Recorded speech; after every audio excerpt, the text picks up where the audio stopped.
Ngayon naman, pupunta na tayo sa Political Fast Talk and Why. May 5 katanungan.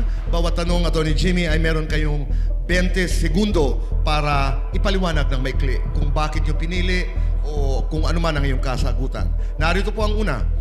Dapat ba pantay ang sweldo ng mga manggagawa sa probinsya at National Capital Region? Yes or no, at bakit? Eventually. Kasi pag ginawa po natin ngayon yan, ano pa silbi ng Regional Tripartite Wage and Productivity Boards? Inaaral nila yan based really on the economy sa each sector. Dapat paigtingin muna natin yung mga industries in each area. Tapos pagpantay-pantayan. Sabi nila, yumayaman daw ang pumapasok sa politika. Tama o mali at bakit? Totoo. Yumayaman ang mga tao dyan, although it shouldn't be.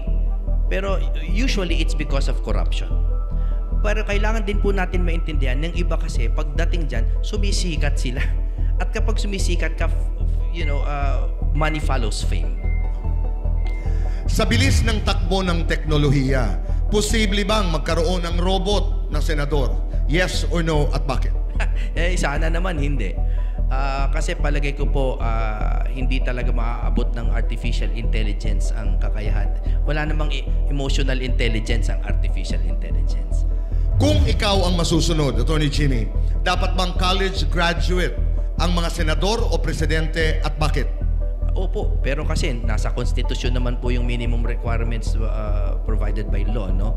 Pero we have to look at the government as management. Huwag na natin isipin muna yung politics.